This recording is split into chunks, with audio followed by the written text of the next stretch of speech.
We have already provided you with an introduction to the brand new Volvo EX90 Twin Performance through a very thorough and comprehensive review that includes an exceptionally extensive driving report. Today, we're planning to take this sizable cruiser out on the highway and see exactly how far the 111 kWh battery can really go, exploring its potential range. What's the consumption at 100, 120, 140, 160 km per hour?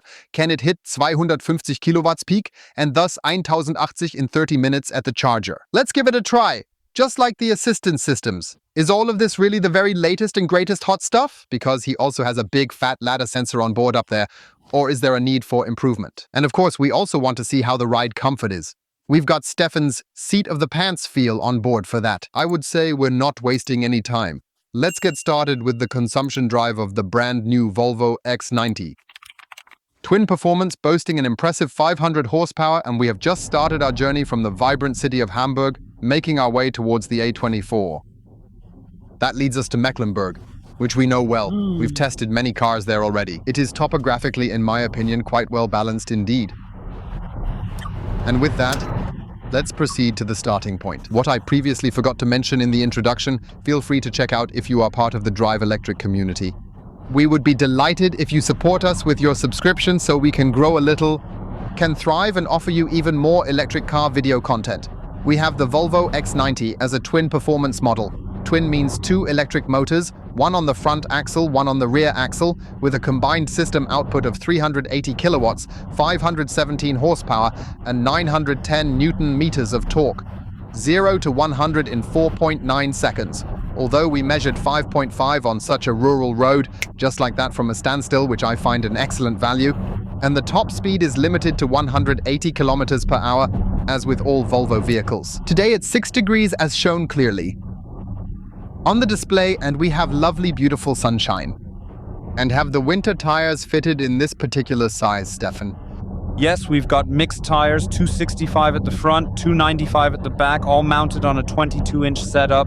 So just the thickest, most impressive tire setup you could possibly give the car. We put on the thick galoshes. We have nearly 2.8 tons of empty weight with both of us charming prayer brothers and a little travel luggage, so I'd estimate we're carrying at least 3 tons in total. And therefore, it's an ideal starting point to determine the consumption rates at 100, 120, 140, 160 kilometers per hour with you. We're starting our drive at 100 Kilometer pro Stunde for the next 20 kilometers and resetting the onboard computer to ensure accurate tracking of the data for this segment. This display is really quite comprehensive. I've configured the adaptive cruise control to maintain a speed of 100 kilometers per hour. That means we now want to drive continuously at 100 kilometers per hour over the next 20 kilometers, so an average speed of 100 kilometers per hour. And let's see what the Volvo EX90 as a twin performance, also in the highest trim level then, consumes. We don't have an eco mode here. We've put the AC in eco mode, set it to 22 degrees, suits us too. Is fully sufficient for the time being. Meanwhile, we'd like to take a moment to try out the various systems present here in the vehicle with you. The first aspect we aim to discuss with you involves the assistance systems we have, comprehensive camera systems, ultrasound systems, and even a LiDAR sensor that we demonstrated in the review on the roof, which has the capability to detect obstacles 250 meters ahead, regardless of different weather conditions like fog, snow, all sorts of scenarios. And then this car can optimally operate in semi-autonomous mode. Initially assist that area, and then perhaps eventually even in a more expansive context at different levels, leading up to complete autonomy. Yes, the steering assistant and lane keeping assistant perform really excellently, maintaining the middle of the lane very, very nicely. It handles both slight curves and those that are somewhat sharper on the highway quite well. He really does it. Really, really well. We also have a lane change assistant on board where I don't know, apparently somehow here. Yeah, now it's not doing it. He stopped doing it once more again. I just wasn't able at all to successfully carry out the lane change successfully here. Try it again now. Now it's working. You have to push the indicator lever all the way down, Stefan. Yeah, it isn't just a light tap. That means we'll press it again now, have our hands on the steering wheel, and it performs the lane change beautifully. Some will say, yes, I do it much faster. Yes, maybe you can make it a bit faster too. But Volvo is all about safety first, security. And then, of course, the smoothness for the passengers comes first. And I find that completely legitimate. He does it just as well as the BMWs and the Audis and the Mercedes. In this world, yes, I find the capacitive steering wheel control really great because I think you have to shake the steering wheel at Volvo too. Now, it's basically enough if it recognizes that there are 3 fingers. We have the quick selection button here, where we can also increase or decrease the speed correspondingly. You all know that. The only thing I miss, which we already noticed in the review, is this predictiveness and adaptiveness. That means I basically apparently always have to adjust the speed accordingly. I would have liked it if it could anticipate, think, and be aware through navigation data and sophisticated camera systems. Hey, there's a day construction site, and you're only allowed to drive at 80 kilometers per hour. It sets the speed to 80 well ahead, allowing the car to coast smoothly so we reach the sign going at 80. Unfortunately, he can't do that right now, but the entire VW group, like Cupra, Skoda, Audi, Volkswagen, and Porsche, can with InnoDrive.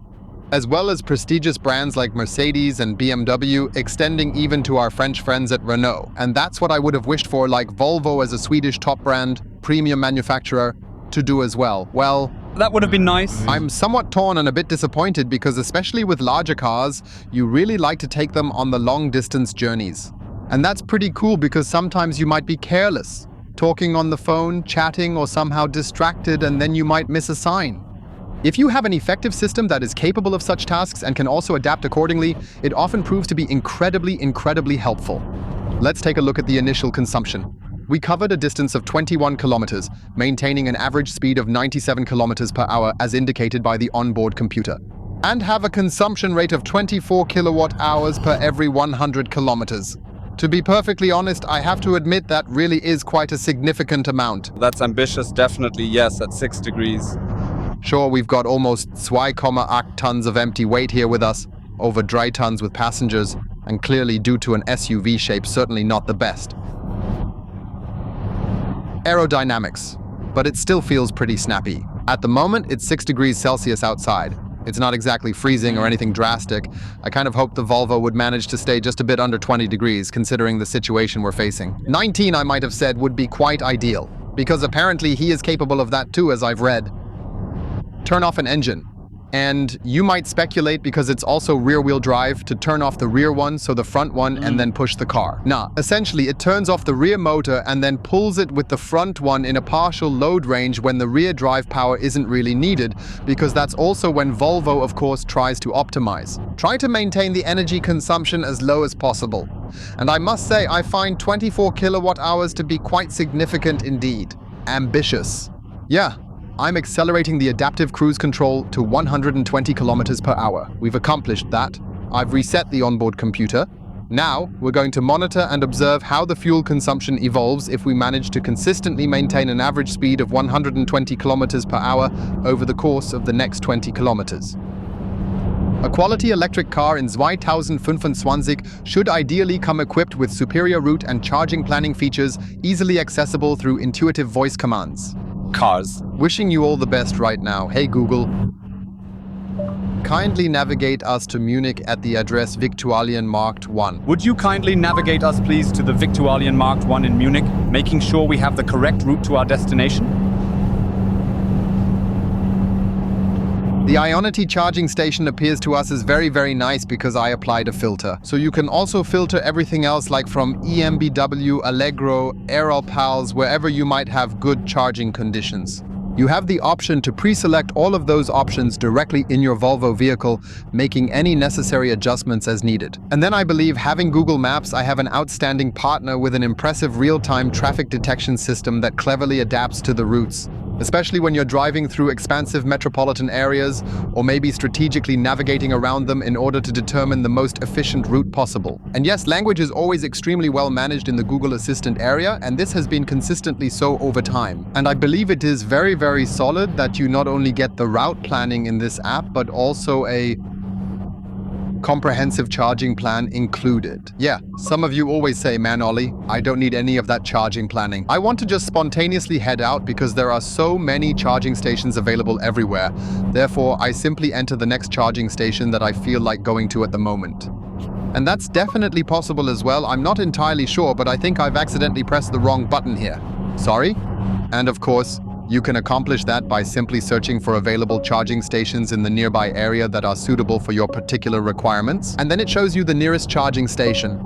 As I elaborated earlier, I incorporated the Johannetti filter here, which is why it's currently displaying only Johannetti options. However, you can modify that setting, and then you'll have access to additional vehicle types displayed accordingly. Don't worry if you notice anything unusual. The car has a minor bug in that the seat behind me always triggers the sensor even when no one is actually sitting there. Stefan, feel free to demonstrate that. It indicates that someone is there unbelted, which isn't true. Yes, we've reached another consumption milestone, having already covered 24 kilometers with you at an average speed of 116 kilometers per hour according to the onboard computer report. Speedometer schaut 120 und wir haben jetzt einen Verbrauch von 29 Kilowattstunden pro 100 Kilometer, also auch hier wieder einen leicht exponentiellen Anstieg um 5 Kilowattstunden. Und jetzt wollen wir mit euch mal hier im Abstandsregeltempomaten auf 140 Kilometer pro Stunde die Geschwindigkeit erhöhen. And naturally, together with you, reset the onboard computer here so we can continuously display 140 kilometers per hour over the course of the next 20 kilometers too. Alongside good route and charging planning, a good sound system is, of course, also essential on board. You have various options available. For instance, we currently have the Bose sound system on board, but you can definitely also choose Bauer and Wilkins. However, Bose offers a truly wonderful audio experience, providing a rich, deep bass, crisp and clear highs and clear mid-tones. And the Bauhaus and Wilkins, equipped with 25 speakers, including those installed in the headrests, provide a significant audio boost that enhances every sound detail, making it an incredibly impressive and truly high-end sound system. We have the next consumption value ready for you all. We are currently traveling over a distance of 21 kilometers, as you can see on the display, at a speed of exactly 136 kilometers per hour. Onboard computer, average speed matches odometer 100. Now it has dropped to 135. 136? Yep, 41 kilowatt hours per 100 kilometers. Holy moly, well, I mean, it fits well with Volvo.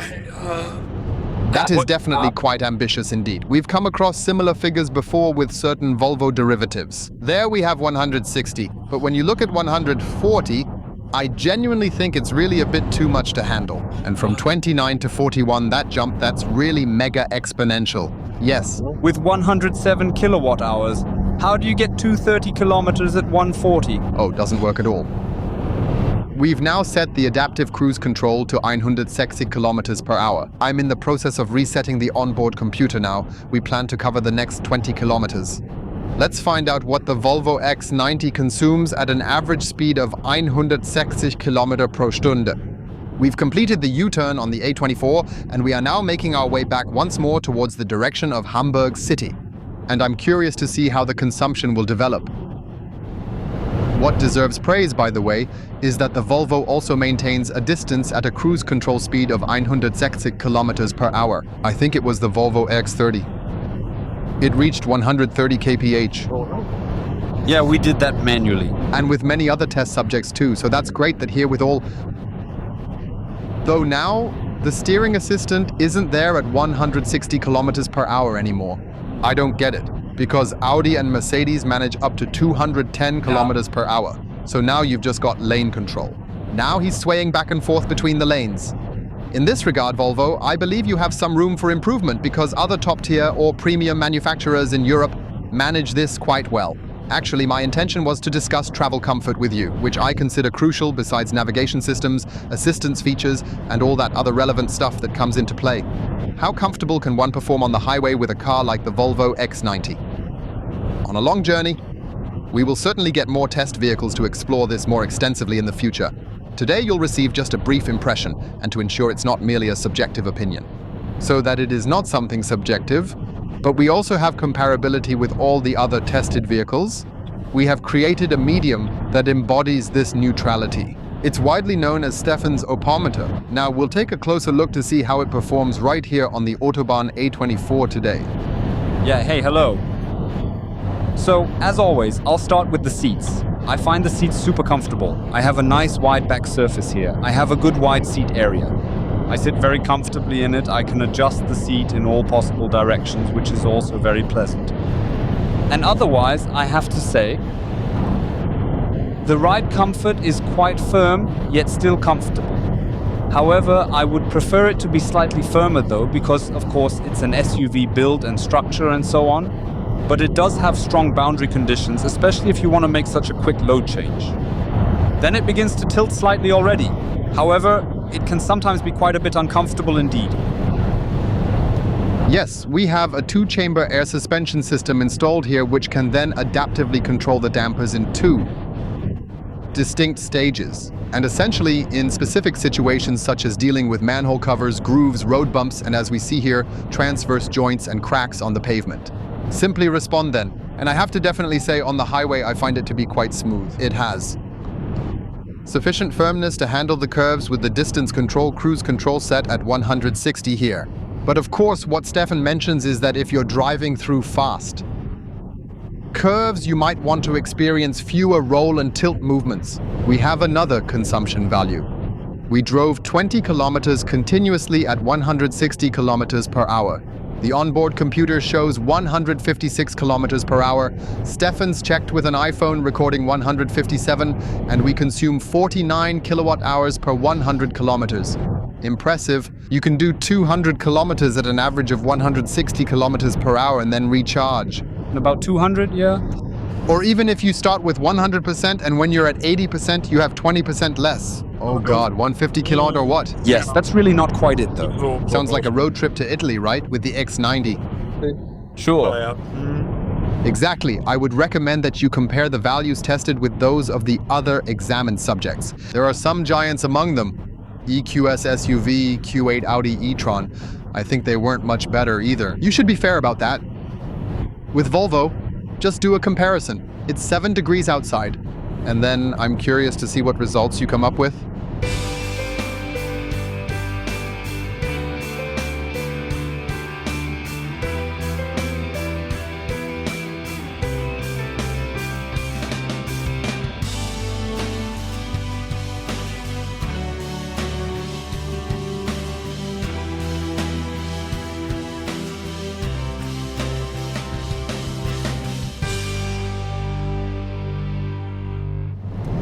We want to go top speed with you, and yes, Volvo has made the decision to limit all vehicles at 180 km per hour, but he goes a little over that limit here, reaching around 184 km per hour. Yet if we're being honest, it's perhaps not the typical German expectation for a 517 horsepower car with 910 Nm of torque to be driving at 180 and then seemingly overtaken by every other car with 200 horsepower, like I'm just talking about something like a C180. He can easily manage 220 as a petrol, then just ending up being overtaken. That might bruise a Volvo ego or two, wouldn't it? Absolutely indeed. Yes, ultimately it's all about presenting a certain sense of assurance and projecting confidence, along with various other aspects, I believe. And yes, if we consider most drivers, especially when focusing on the fuel consumption rates, they probably won't find themselves driving constantly at speeds of 180 kilometers per hour all the time. But that was just a brief stretch of road, sometimes on the way home in the evening because you're in a hurry if you want to get the kids to bed. Who knows when the road is clear and there's no form of safety risk in the way. Then you also want to manage to do it smoothly, like puts the table on the table.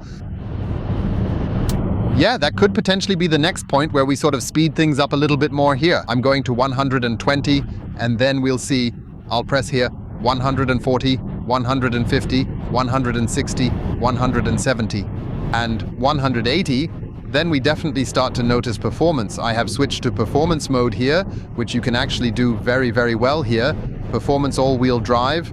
Only then you have the full power here in the Volvo EX90.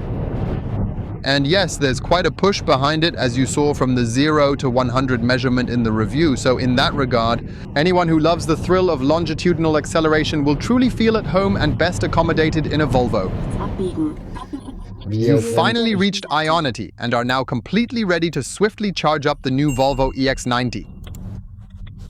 Right here with all of you together. Sometimes it's also tricky to drive out of here. Yes, always line up by road. Let's take a look and see how long it really takes to charge from 9 up to 80%. Usually the calculation runs from 10 all the way up to 80, but with our car, that slightly changes the scenario. Certainly. We're at 9% battery now. The rear-view camera functions wonderfully, enabling us to skillfully drive up to the charging station and then plug it in immediately to commence charging. And then let's take a look at how rapidly it can charge. The station is also indicating 9%. It's immediately building up a strong charging peak right away. At the suitable charging stations, it should be able to charge rapidly, reaching up to approximately 250 kilowatts. I'm naturally curious to see if we'll reach the number here. But even 183 kilowatt isn't a bad value, because in the end, it's not really about what it can do at peak maximum. So the 250, does it make it or not, but focusing on how much peak in height it can consistently maintain performance so that we can quickly recharge and ideally be at 80% after just 30 minutes. Yeah, you folks always ask me, hey Ollie, how exactly do you charge the electric cars? Do you have any tips for us? And yes, I can most definitely recommend that you have a look at InCharge. You'll find that available in the web browser or in the app, where you have a fantastic opportunity to earn free miles through your online shopping activities. Through challenges and rating charging stations, we've already successfully managed to charge over 50,000 kilometers for free in the past 5 years. It's very simple too. You have the possibility to connect InCharge with a charging card, and wherever this card is accepted, the balance for the free kilometers gets deducted appropriately from your account. If you're interested, please feel free to take a look in the video description. I'll provide you with a link to InCharge. Yeah, $188 kilodollars. We are now at 13%, so that's not 250. We are still maintaining a positive outlook. Of course, we inputted this particular charging station into the navigation system after the consumption trips, so the car had the opportunity also to precondition the battery accordingly. Let's go ahead and assume that it managed to do just that as well. We couldn't observe it on the display screen, however. With the Genesis, a certain symbol will light up to indicate this. That wasn't the case now, but we're already at 189 kilowatts. So these are all relatively decent values. So 800 volts, and now nicely push in 300 kilowatts and then after. 20 minutes be gone, or with the Taycan even with 320 kilowatts in 17 minutes. That's certainly a completely different level. The charging time is also the perfect opportunity to show you the Volvo EX90 from the outside again. I really hope you watch the review with the test drive video. That's where we show you the car in even more detail. Stunning modern front section featuring those pixel LED headlights in the Torx hammer design, unlike the Tomahawk style where the daytime running lights elegantly split apart here, so to speak. I demonstrated that to you in the review. And the HD pixel LED headlights come clearly into view, appearing quite prominent. Yeah, our Pro Banter big fat 22-inch tires on it, aerodynamically optimized. You see this right here in a fancy bicolor design, so there's some silver involved, some white involved, and a kind of anthracite mixed in. In my personal opinion, I believe it complements very nicely with the exterior color, which happens to be a sort of dark gray metallic tone. I completely forgot to mention this particular point in the review, even though it's clearly noted in my brochure here as platinum gray metallic. It comes with an additional cost of 1,150 euros, but dark gray is also really a kind of elegant and subdued color that, if I'm not mistaken, seems to enjoy quite a great deal of popularity among you. We've got 3 seat rows, so up to 7 people. Available as a 5, 6, or 7-seater. Only with rear-wheel drive, boasting 279 horsepower and an electric motor at the rear axle. Or choose the twin version with 2 motors, or like ours, the enhanced performance version. Letztlich seid ihr diejenigen, die entscheiden, welchen Wert ihr dem EX90 beimisst und wie viel ihr bereit und in der Lage seid, für dieses Fahrzeug zu bezahlen. The Velvet Revolution is a reminder that even seemingly ordinary people can collectively achieve extraordinary things. There's a good amount of luggage space even in the third-row seats. I believe 310 liters, Stefan. Is that correct? If we fold down the third row, we didn't find a specific figure, but I guess it's still around 800 to 900 liters, depending on how high you load the trunk. By folding down both the third and second seat rows, you unlock over 1900 liters of valuable cargo space. This ample space makes it simple and convenient to transport large furniture pieces and various bulky items. The Velvet Revolution is a reminder that even seemingly ordinary people can collectively achieve extraordinary things. The Velvet Revolution is a reminder that even seemingly ordinary people can collectively achieve extraordinary things. We have managed to charge a total of 45.8 kilowatt hours. Currently, it's charging at 150 kilowatts. Additionally, the Fontenay Hotel was so kind to give us a wonderfully packed lunch package. The beautiful Tomo's banana. Honestly, as it stands, it truly is indeed a banana. Also, such a shame because it would be perfect for demonstrating naturally. The Velvet Revolution is a reminder that even seemingly ordinary people can collectively achieve extraordinary things. Is it too fast or too slow for you? I'm eager to hear your opinions. The Velvet Revolution is a reminder that even seemingly ordinary people can collectively achieve extraordinary things. The Velvet Revolution is a reminder that even seemingly ordinary people can collectively achieve extraordinary things. The Velvet Revolution is a reminder that even seemingly ordinary people can collectively achieve extraordinary things. 17 Minuten müssen Sie hier bleiben können, dann weiterfahren. In 30 Minuten kann er es nicht schaffen, von 9 auf 79% zu kommen. Tatsächlich ist nur eine Steigerung von 9 auf 76% möglich. The Velvet Revolution is a reminder that even seemingly ordinary people can collectively achieve extraordinary things. The Velvet Revolution is a reminder that even seemingly ordinary people can collectively achieve extraordinary things. And yes, it's probably a factory specification that's achievable under the best possible conditions, but I'm also a bit conflicted, because I do have an expectation. Bei diesen beträchtlichen Beträgen erwarte ich, dass die Herstellerangabe auch unter realen Bedingungen, selbst bei niedrigeren Temperaturen wie 7 Grad, zuverlässig erreicht wird, denn schließlich spricht man hier von ernsthaften Investitionen. I'd say every EV owner already makes enough compromises to drive electric. Because with a gas engine, we'd have been done in about 5 minutes, including a bathroom break and paying.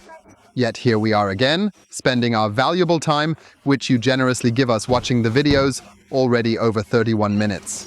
The Velvet Revolution is a reminder that even seemingly ordinary people can collectively achieve extraordinary things. The Velvet Revolution is a reminder that even seemingly ordinary people can collectively achieve extraordinary things. Certainly, but as end consumers, we often pay a substantial price for technology, so we should rightly expect that all the technology we purchase should simply work reliably and efficiently, right? It's really all about collaborating and working together, you know? From a mere 9% to a whopping 79% in just 33 minutes. The Velvet Revolution is a reminder that even seemingly ordinary people can collectively achieve extraordinary things. The Velvet Revolution is a reminder that even seemingly ordinary people can collectively achieve extraordinary things. Do you lean more towards being part of Team 800 Volt, or is Team 400 Volt more your style? In this price range, enhancing charging performance is vital to ensuring a notable impact. The Velvet Revolution is a reminder that even seemingly ordinary people can collectively achieve extraordinary things. We will press the stop button here for now. Let's proceed to the final thoughts about the Volvo EX90. I'm completely ratlos? Wieso nicht ratlos? Ihr habt die Kritik und Zahlen gesehen. Auch habt ihr gesehen, dass Volvo erneut ein sehr hochwertiges great SUV built. Panel gaps, everything top-notch, quality of workmanship, material mix, awesome infotainment, awesome sound system, and optionally even an upgraded sound system with Bowers & Wilkins. The Velvet Revolution is a reminder that even seemingly ordinary people can collectively achieve extraordinary things. The ambivalence arises from the fact that, with the electric-specific values, which might interest us in the long run, especially since you intend to use the car for a longer period and more sustainably, I perceive it as not really being a step into the future, but rather more of a step that isn't backward, yet also doesn't propel us forward significantly or in a meaningful way. Bei einer Geschwindigkeit von insgesamt 100 Kilometer pro Stunde hatten wir tatsächlich einen Verbrauch von 24 Kilowattstunden, was ungefähr dem Einsatz eines Tempomat entspricht. In einem Bereich von 120 bis 130 zusammen mit dem Verkehr, wie es oft bei längeren Strecken der Fall ist, wenn man ein Auto benutzt. The Velvet Revolution is a reminder that even seemingly ordinary people can collectively achieve extraordinary things. Sure, quite definitely so. The Velvet Revolution is a reminder that even seemingly ordinary people can collectively achieve extraordinary things. The Velvet Revolution is a reminder that even seemingly ordinary people can collectively achieve extraordinary things. The Velvet Revolution is a reminder that even seemingly ordinary people can collectively achieve extraordinary things.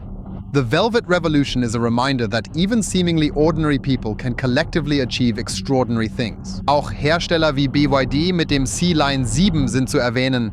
Denkt an den Xiaopeng G6, wo die Performance-Variante mit fast 500 PS für etwa 50.000 oder 52.000 Euro erhältlich ist. The Velvet Revolution is a reminder that even seemingly ordinary people can collectively achieve extraordinary things. The Velvet Revolution is a reminder that even seemingly ordinary people can collectively achieve extraordinary things. Maybe it's a tiny bit smaller. Kia EV9, remember also. 800-volt system, charged from 10 to 80% in just over 20 minutes. You're approximately at 20, 30, or even 40%, depending on the manufacturer and the specific system used, or around 10 minutes slower. You're looking at roughly around 20, 30, or potentially even 40% slower, depending on the manufacturer and the specific system in place, or about 10 minutes slower in total. On the number of kilometers, that can also mean a lot of time. And time is actually, if we want to put it that way, our most precious shared resource. That's why we are so grateful that you always watch our videos. If you say, well, consumption doesn't interest me, charging performance isn't that relevant for me right now, then I can strongly recommend head to the nearest Volvo dealership, take the car for a test drive, have a close look, and compare our impressions with your own personal ones. Durch attraktive Leasing-Modelle, die äußerst verlockend erscheinen, oder ein wirklich faszinierendes Abo-Modell, das auf jeden Fall überzeugen könnte und vielleicht euer neues Elektroauto werden, das all eure Wünsche erfüllt. The Velvet Revolution is a reminder that even seemingly ordinary people can collectively achieve extraordinary things. The Velvet Revolution is a reminder that even seemingly ordinary people can collectively achieve extraordinary things. I hope you really enjoyed watching it, and do give us a big thumbs up. The Velvet Revolution is a reminder that even seemingly ordinary people can collectively achieve extraordinary things. The Velvet Revolution is a reminder that even seemingly ordinary people can collectively achieve extraordinary things. Thanks a lot for watching. Stay healthy and see you soon. Yours, Ollie. Hey Stefan, you know what's really quite cool? Those integrated main headlights up there. The way they pop out and unfold is truly amazing and super impressive, don't you think? Check out our review where we show it. It's really cool. You'll love it. The Velvet Revolution is a reminder that even seemingly ordinary people can collectively achieve extraordinary things. I really think that's incredibly awesome.